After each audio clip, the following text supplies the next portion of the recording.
એક વખત તો એક જગ્યાએ હું લગ્નમાં ગયેલો, તે કોઈ બહેનોએ કપાળમાં ચાંદલા નહોતા કર્યા.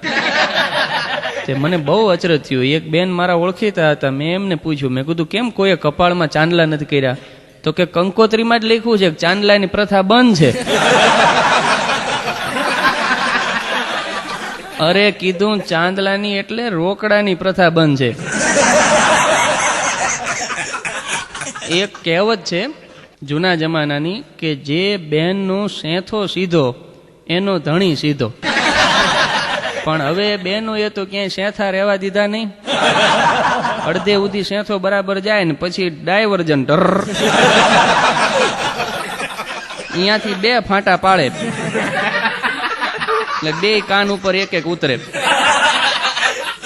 પછી કે તમારે ભાઈ મોડા બહુ આવે છે. મોડા જ આવે ને બાપા.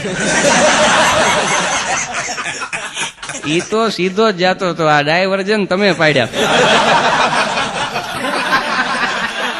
એક જગ્યાએ હું લગ્નમાં ગયેલો, તે ઓલો ઢોલી ઢોલ વગાડે, ધ્રીબાંગ રડિંગ બામ, ધ્રીબાંગ રડિંગ બામ, ને એમાં એક ભાઈ ને મોજ આવી ગઈ. તે 10 રૂપિયાની નોટ લઈને આમ ગોળ કરવા ગયા. તે ઢોલી પાસે પહોંચ્યા ને એટલે તરત જ એમણે સવાલ કર્યો, ઈ કે તમે સૌંદર્યના ઉપાસક લાગો છો? તે ઓલો ઢોલી કે ભાઈ શેના ઉપરથી કહો છો? તો કે આ ઢોલના 2 પડખે તમે સુંદર સ્ત્રીના ચિત્રો દોર્યા. તો ઓલો ઢોલી કે આમાં ઉપાસના જેવું કંઈ નથી. આ બાજુ જે ફોટો છે ને એ મારા સાસુનો છે, અને આ બાજુ જે ફોટો છે ને એ મારી વહુનો છે. ઈ કે ઘરે મોકો નથી મળતો, અહીંયા ભૂકા કાઢી નાખું.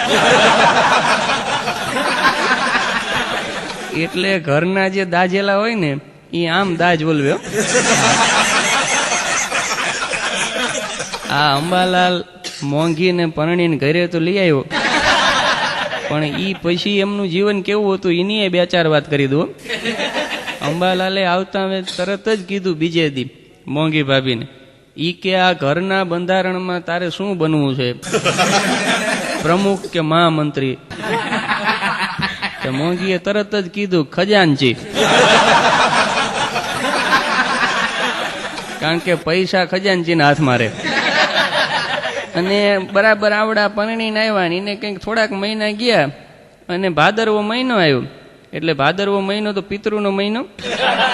અને આની તમને વાત કરી દો કે ભાદરવા મહિનાની અંદર છે ને આપણે કાગવાસ નાખી. તે એક વખત તો એવું બન્યું કે એક છોકરો કાગવાસ નાખતો હતો, એના બાપા ગુજરી ગયેલા. તે કાગડો આવીને બેઠોય ખરો છાપરે, પણ ખાય નહીં. હારી વાર થઈ એટલે પછી છોકરાને વિચાર આવ્યો. એને તરત જ એની બાને કીધું, બા તમે અંદર જતા રહ્યો. એની બા કે કાં? કે તમે હામાં ઉભા છો ત્યાં સુધી બાપા ખાશે નહીં.